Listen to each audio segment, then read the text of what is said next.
Bonjour à tous, j'espère que vous allez bien.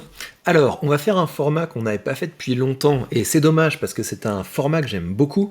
Il y a un d'entre vous, un abonné, qui m'a envoyé son portefeuille, et donc je vais lui faire un retour dessus. Alors, pourquoi est-ce que j'aime bien ce format? Parce que si vous voulez, ça retourne à l'essence de cette chaîne. Si j'ai créé cette chaîne en vrai, profondément, c'est parce que je suis passionné par la finance et parce que je saoule tout le monde autour de moi en parlant. Et donc c'est parce que j'ai quand même envie d'en parler que j'ai créé cette chaîne. Et donc faire des vidéos, ça règle une partie du problème parce que je suis effectivement en train de parler de finance. Le truc, c'est que j'ai souvent l'impression d'être un peu tout seul. Enfin, vous êtes là, vous me mettez des gros pouces, hein, vous me mettez des gros pouces, on est d'accord? Vous mettez des commentaires sympas, ça me fait plaisir de vous lire, mais voilà, c'est tout le temps moi qui suis en train de montrer mon portefeuille et de temps en temps, bah, j'aimerais bien voir le vôtre, quoi. On en discute, on prend un petit café, etc. Et donc c'est pour ça que j'aime ce format. Avant qu'on aille plus loin, avant que je vous montre ce portefeuille et que je commence à partager avec vous ce que j'ai à dire dessus, évidemment, je prends une précaution, et c'est pas une précaution d'usage, hein, c'est une vraie précaution. N'oubliez pas que je suis un investisseur débutant. Voilà, ça fait 3 ans que j'ai commencé à investir, un petit peu plus de 3 ans. Comme tous les débutants, je peux avoir une tendance à sous-estimer l'étendue de mon ignorance. Il faut savoir que y a des gens dont c'est le métier, il y a des gens c'est vraiment le métier d'être capable de d'analyser un portefeuille, de dire tu devrais faire comme ci, tu devrais faire comme ça, d'avoir une vision beaucoup plus globale de votre patrimoine, la fiscalité, j'en sais rien, voilà. Il y a plein de domaines dont je parle pas sur cette chaîne, il y a des gens dont c'est le métier, et là il faut vous dire que quand vous me montrez votre portefeuille, c'est voilà, comme un pote qui parle à d'autres potes, ouais tiens c'est marrant ça, etc. Mais voilà, je vais pas donner de conseils, je vais juste discuter, expliquer ce que moi je ferais à la place, mais avec mon point de vue de quelqu'un qui n'est pas spécialiste et qui par ailleurs n'a pas beaucoup d'ancienneté. Voilà, je pense que c'est important de le dire parce que voilà, je sais que quand je vois les portefeuilles que vous me montrez, souvent il y a des choses qui ressemblent pas mal aux miens, et donc ok, il y a pas de mal à ça. Moi quand j'ai commencé à investir, j'ai aussi pas mal copié ce qu'il y avait dans le portefeuille des autres, et puis voilà, quand on suit quelqu'un qui a un portefeuille, d'un coup on se rend compte que une position qu'il avait dans son portefeuille, il l'a plus du tout, et donc on se dit mais voilà, moi qu'est-ce que je fais? C'était à travers cette personne que je suivais cette position, etc. Comment je fais maintenant? C'est ça le problème, en fait, quand vous copiez quelqu'un, vous savez pas pourquoi vous avez telle ou telle chose dans un portefeuille, et si les choses commencent à tanguer, voilà, vous n'avez pas de thèse sur la raison qui vous pousse à posséder telle ou telle action, et donc vous ne savez pas quoi faire. Ceci étant posé, on va se plonger dans cette affaire. Alors, bonjour Victor, dans ta vidéo tu proposes d'évaluer notre portefeuille, je te confie donc le mien, copie d'écran ci-dessous, trop vieux et pas le temps pour attendre un retour sur investissement croissance genre 15-20 ans, donc je me suis orienté plutôt vers les actions à fort dividende. D'accord, c'est très clair, donc tu as une thèse, en tout cas c'est pas que tu as une thèse, c'est que tu as un objectif d'investissement, et donc c'est très important d'avoir un objectif d'investissement et de construire ton portefeuille en conséquence. Donc tu es allé vers retour sur investissement. J'apprécie particulièrement les REITs avec une distribution mensuelle et les rendements supérieurs à 5%, dividendes croissants sur au moins 5 ans, chiffre d'affaires en croissance, pas de coupure ou de baisse de dividendes, sinon poubelle ou pas d'achat, donc ça c'est bien, c'est un peu aussi ma philosophie. Un peu trop gourmand et novice, seulement 3 mois en bourse en tout, je crois que j'ai fait une bêtise en achetant dans un second temps ZIM Integrated Shipping Service, je suis désolé, je sais pas ce que c'est, Chimera Investment, Invesco Mortgage Capital, Orchid Island Capital et Armour Residential REIT et Anali Capital Management, uniquement sur un article d'un site boursier reconnu. Attends, j'essaie de trouver le truc. Est-ce que t'es pas allé sur un truc qui s'appelle Save Dividend? Parce que ce genre d'entreprise avec des méga rendements et qui se casse la figure dès qu'on les a achetés, c'est un petit peu la spécialité du truc qui s'appelle, je pense, Save Dividend ou Simply Save Dividend. Tu me diras si c'est le cas. Alors, mes actions US sont toutes sur mon CTO. J'ai aussi ouvert un PEA avec pour l'instant 2 lignes. Ça, c'est malin. Il faut effectivement, si t'es résident fiscal français, avoir un PEA, c'est une bonne idée. J'attends une chute des cours pour en racheter d'autres. Premièrement, que penses-tu du portefeuille dans sa globalité? Comment me débarrasser au mieux de mes 6 plus grosses pertes ci-dessous détaillées? Quelles sont les solutions pour limiter les moins-values? Comment trouver des actions excellentes à fort dividende et safe? Merci pour ton aide, déjà abonné de ta chaîne, je m'y retrouve pour te connaître un peu plus et parfaire mes connaissances. Écoute, enchanté mon gars. Enfin, je pense que t'es un gars quand même, hein, mais voilà, on va t'anonymiser. Donc question 1, question 2, question 3. Ok, et on va regarder ce dividende ensemble. Alors, donc, tu as été capable d'investir 77 000 euros. Ouais, bien, surtout si tu me dis qu'en 3 mois, T'as fait un plan, bim, je mets toutes mes thunes d'un coup. Enfin voilà, je pense que si t'as 77 000 euros comme ça de disponible, j'imagine que t'as une autre partie de ton patrimoine. Et donc évidemment, si tu mises, si tu dis que tu es proche de la retraite et donc que tu mises sur ce portefeuille pour t'accompagner, etc. Bah j'imagine que t'as aussi de l'immobilier ou d'autres choses comme ça. Mais mettre une grosse partie de ton patrimoine en bourse proche de la retraite et en étant novice, voilà, il faut y aller doucement. Alors, tu as donc Main Street Capital, Digital Realty Trust, Realty Income, Altria, WP Carré, et ensuite on tombe sur des choses que je ne connais pas, à part peut-être Orchid Island Capital. Donc on va regarder. J'ai mon portefeuille de Giro en backup. Pourquoi? Parce que je vais pouvoir taper les noms d'entreprises dedans et puis regarder un petit peu ce qu'elles font et pourquoi. Donc Main Street Capital, ça évidemment, c'est une entreprise que j'aime assez bien. Realty Income, c'est une entreprise que j'aime assez bien. Digital Realty Trust, c'est une de mes plus grosses erreurs. En fait, Digital Realty Trust, ça fait partie de... Donc pour que vous ayez l'idée, c'est un centre d'hébergement de bases de données. Et en fait, bah, c'est le genre de boîte qui tout le monde voulait avoir en portefeuille pendant le Covid, parce qu'on avait à la fois le côté croissance, nouveau monde, digitalisé et fort rendement, parce que c'est un REIT, donc on a un fort rendement, et donc on avait quelque chose qui avait l'air de pouvoir être que en croissance, de pouvoir avoir que des revenus croissants, etc. Et ce qu'on n'a pas assez regardé, c'est le PER. Et le truc, je l'ai acheté avec un PER aux environs de 150, donc ça veut dire que je l'ai acheté 150 fois le prix des bénéfices. Ça s'est complètement craché. Aujourd'hui, Digital Realty Trust, il est aux alentours de, je sais pas, peut-être 80-90 fois les bénéfices, mais rendez-vous compte, le truc, il est passé de 150 à 80, mais il peut encore se casser la figure pour aller aux alentours de 15 fois les bénéfices, vous voyez l'idée? Quand même pas, parce que les REITs, enfin, quand vous regardez Realty Income, le PER est assez élevé, donc dans le secteur, vous avez un PER qui est assez élevé, mais voilà, moi, si j'ai vendu Digital Realty Trust, c'est parce que je me disais, ok, ça a quand même pas mal baissé, et c'est encore surévalué, donc on peut encore faire un petit peu les montagnes russes. Alors, Altria, ça me paraît pas délirant, mais on est quand même dans un secteur qui est en baisse de vitesse structurelle, vu qu'on est sur les clopes et l'alcool. Après, il se diversifie vers la cigarette électronique, etc. Donc peut-être pourquoi pas. Mais donc pour répondre à ta première question, qu'est-ce que tu penses de mon portefeuille dans sa globalité? Bah, le problème que tu as évidemment, c'est que tu as que des boîtes dans ton portefeuille qui vont covarier. Parce que si t'as à peu près que des REITs dans ton portefeuille, ça veut dire que tu as quand même un secteur qui est assez concentré, et donc ça veut dire que bah, quand ça se casse la figure, tout se casse la figure en même temps. Et c'est pour ça, si tu veux, qu'on dit que la diversification, c'est pas une si mauvaise idée, parce que quand tu as certaines parties de ton portefeuille qui se cassent la figure en fonction d'un contexte économique donné, bah t'en as d'autres qui vont se redresser. Après, si tu veux, c'est pas catastrophique, il faut pas se dire oulala, mon portefeuille a perdu en performance. Regarde, t'as perdu 3,63, tu sais, un portefeuille, moi quand j'ai commencé à investir, des fois j'étais à -20, tu vois, donc c'est pas quelque chose qui est catastrophique. Donc ça veut pas dire qu'il faut fuir de certaines positions, etc.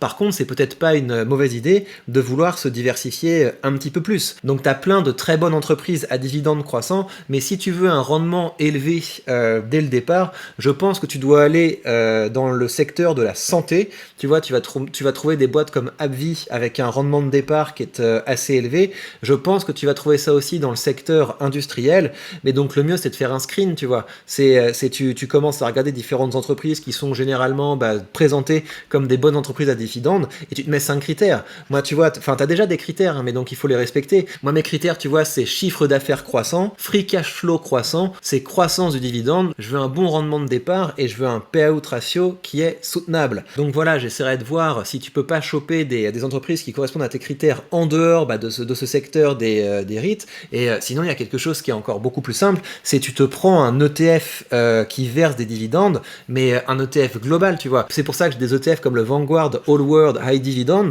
Pourquoi? Parce que je sais qu'ils vont taper dans différents secteurs. Oui, t'as les bancaires en général avec des assez hauts dividendes. Donc ils te rassemblent tous les secteurs. Ouais, t'as le pétrole aussi.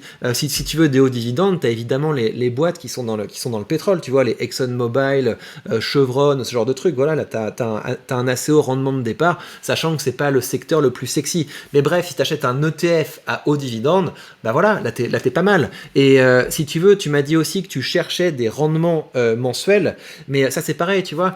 Est-ce que tu as vraiment besoin d'avoir des entreprises qui versent les dividendes tous les mois? Ou est-ce que tu peux décider de choper des entreprises qui vont le verser en janvier, des entreprises qui vont le verser en février, d'autres en mars, et puis après, voilà, le trimestre d'après, bim, le trimestre d'après, bim, tu te retrouves avec des revenus de dividendes tous les mois sans avoir besoin de dividendes qui les payent, sans avoir besoin d'entreprises qui versent leurs dividendes tous les mois, parce que là, tu es quand même dans un type d'entreprise qui est assez resserré. Donc la première option, ce serait de se dire, ok, ça a baissé, mais c'est pas catastrophique, je vais pas commencer à vendre parce que ça a baissé. Tu vois, moi je pense que c'est aussi une bonne idée de se faire un tempérament, et se faire un tempérament, c'est se dire, ok, voilà, j'ai acheté des boîtes, elles ont baissé, mais je continue de croire en ces boîtes parce que je pense que leurs finances sont pas délirantes, tu vois. Tu vois, ce qui te fait vendre, c'est pas que le cours a baissé, ce qui doit te faire vendre, c'est que les fondamentaux de l'entreprise te paraissent délirants. Voilà, donc si tu veux rééquilibrer ton portefeuille, tu peux ajouter des lignes, soit en choisissant des boîtes dans d'autres secteurs que les REITs, que l'immobilier, le crédit en fait,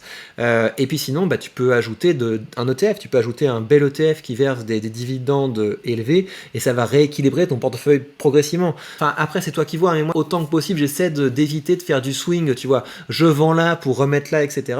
Si je considère que j'ai fait une bêtise, si c'est encore des petites lignes, tu vois, par rapport à ce que je pourrais investir, je vais quand même avoir tendance à rééquilibrer en investissant plus dans mes plus grandes convictions qu'en vendant mes faibles convictions. Mais voilà, après, il faut que tu fasses comme tu sens. Alors, on va regarder.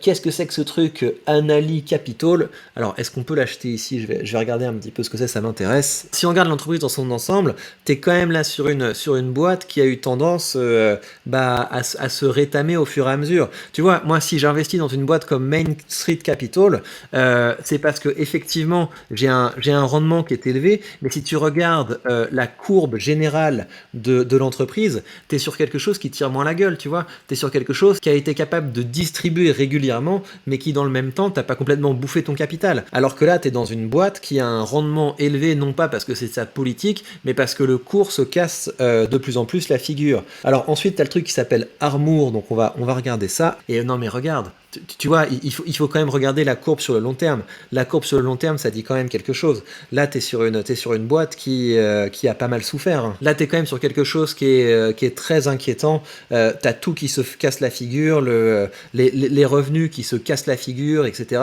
Qui se cassent la figure depuis... ça fait depuis 2017 que la boîte est pas rentable. Donc ouais, on est sur une boîte qui a quand même pas mal de problèmes.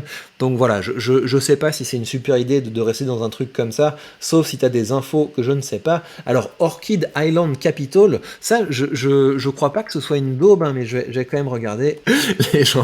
Les gens sont pas hyper optimistes sur cette position. Après, c'est peut-être qu'il n'y a pas de notation, hein. Peut-être que ça veut pas dire qu'elle vaut zéro, c'est peut-être qu'il n'y a pas de...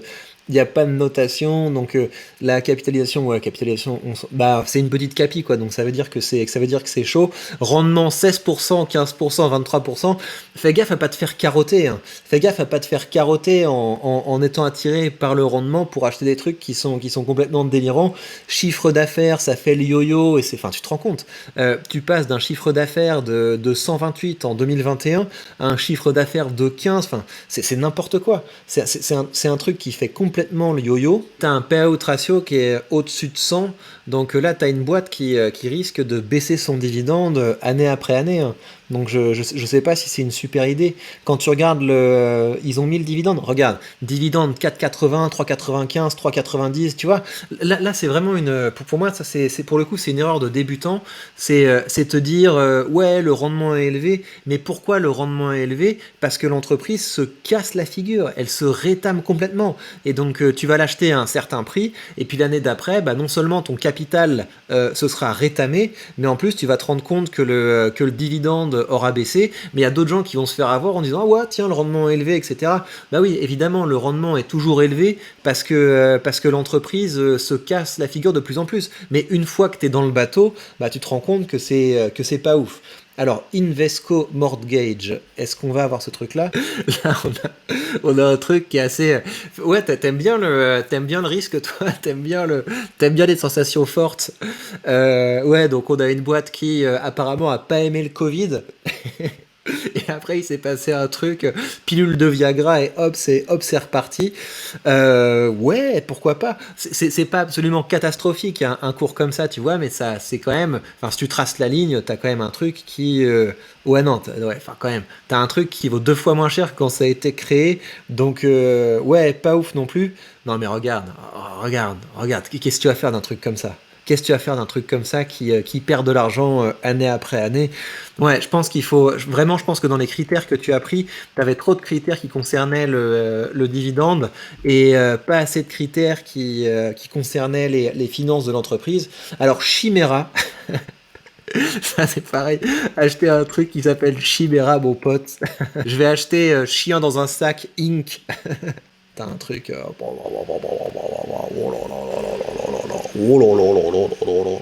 Alors, Essex Property. Et ça, quand tu regardes le cours sur le long terme, c'est pas absolument délirant, tu vois. C'est même assez costaud, quoi. Alors après, il faut regarder si le truc est pas en train de se rétamer. Bah non, là, regarde, t'as un truc, voilà, peut-être que tu l'as acheté un peu cher par rapport à ce que ça pourrait coûter, mais t'as un truc qui a l'air quand même un peu raisonnable, quoi. En tout cas, ça a pas l'air complètement taré par rapport aux autres trucs que t'as mis sur la table. Voilà, donc attends, je reprends les questions que tu me posais au départ. Qu'est-ce que tu penses de mon portefeuille dans sa globalité? C'est trop concentré dans un seul secteur et je pense que tu peux suivre ton objectif d'avoir un bon rendement en te diversifiant plus, soit en tapant dans d'entreprises dans d'autres secteurs ou en achetant un ETF global dividende ou les deux. Comment me débarrasser au mieux de mes 6 plus grosses pertes ci-dessous? Quelle solution pour limiter les moins-values? Je sais pas si tu veux, si l'objectif c'est de limiter les moins-values, tu vois. Sur le long terme, ton portefeuille il va faire du haut, du bas, etc. Je pense que ce qui est important, c'est de limiter les achats d'entreprises qui sont cata. Et donc quand tu vois une entreprise dont le cours se casse la figure depuis que l'entreprise est créée, que tu as une entreprise dont le dividende se casse la figure, une entreprise dont les revenus se cassent la figure, mais il faut pas acheter ça. Il faut pas acheter ça. Enfin, c'est vraiment une grosse bêtise. Et comment trouver les actions à fort dividende et safe? Pour moi, c'est en ayant des critères qui sont pas seulement sur le dividende, mais aussi tu veux une appréciation du chiffre d'affaires, tu veux une appréciation du free cash flow et tu veux un payout ratio qui a tendance à rester stable ou à diminuer alors même que le dividende augmente. Et là, tu as quelque chose qui est assez sympa. Et pour mieux comprendre ces notions, vu que tu me dis que tu es débutant, je te conseille de faire ce que je fais. Et tu vas sur ChatGPT, tu vas sur Bing et tu demandes, explique-moi ce que c'est le payout ratio, j'ai pas encore compris. Regarde, cette entreprise, elle a tel payout ratio, est-ce que c'est safe ou pas? Et puis progressivement, tu commences à mettre un petit peu plus le nez dans les finances des boîtes. Merci en tout cas d'avoir partagé ça avec moi et avec l'ensemble de la communauté. Je pense que ça peut être sympa et utile pour pas mal de monde. Je vous rappelle évidemment que si vous voulez commencer à investir avec un bon courtier qui notamment vous permet d'avoir plein d'infos pertinentes sur les entreprises directement comme ça, c'est joli, c'est tout neuf, vous savez que vous avez mon lien affilié sous cette vidéo et grâce à ce lien, vous bénéficiez de 100 € de courtage remboursé comme ça, bim, à la fin du mois, ce qui vous permet de vous constituer un portefeuille de façon indolore. Et maintenant, je vais vous parler de ce qui va animer ma soirée d'investisseur. Mais oui, c'est jeudi et souvent le jeudi, c'est Realty. Alors, on a 4 maisons qui sont arrivées sur la marketplace. En fait, on est sur du très classique. On est à Détroit, on a un rendement de plus de 9%, ce qui est un rendement correct. Surtout quand on compare à ce qu'on peut espérer en bourse et à ce qu'on peut espérer en investissant soi-même dans l'immobilier. Là, on est dans l'immobilier avec un beau rendement, donc c'est chouette. Par contre, ce qui est tout à fait spécial avec ces propriétés, regardez la date de début de versement des loyers, c'était hier. Qu'est-ce que ça veut dire concrètement? Ça veut dire qu'au moment où vous achetez ces propriétés, gling, gling, gling, vous commencez à avoir les loyers qui arrivent et je vais essayer d'en choper un petit peu de chaque. Et je vous rappelle que si vous voulez commencer à investir avec Realty, vous avez sous cette vidéo mon lien affilié. Ce lien ne vous coûte rien et ça permet de me soutenir dans ce travail que je fais auprès de vous, de rendre la finance accessible à un maximum de gens, de vous motiver à créer et à entreprendre. Prenez bien soin de vous et à très vite.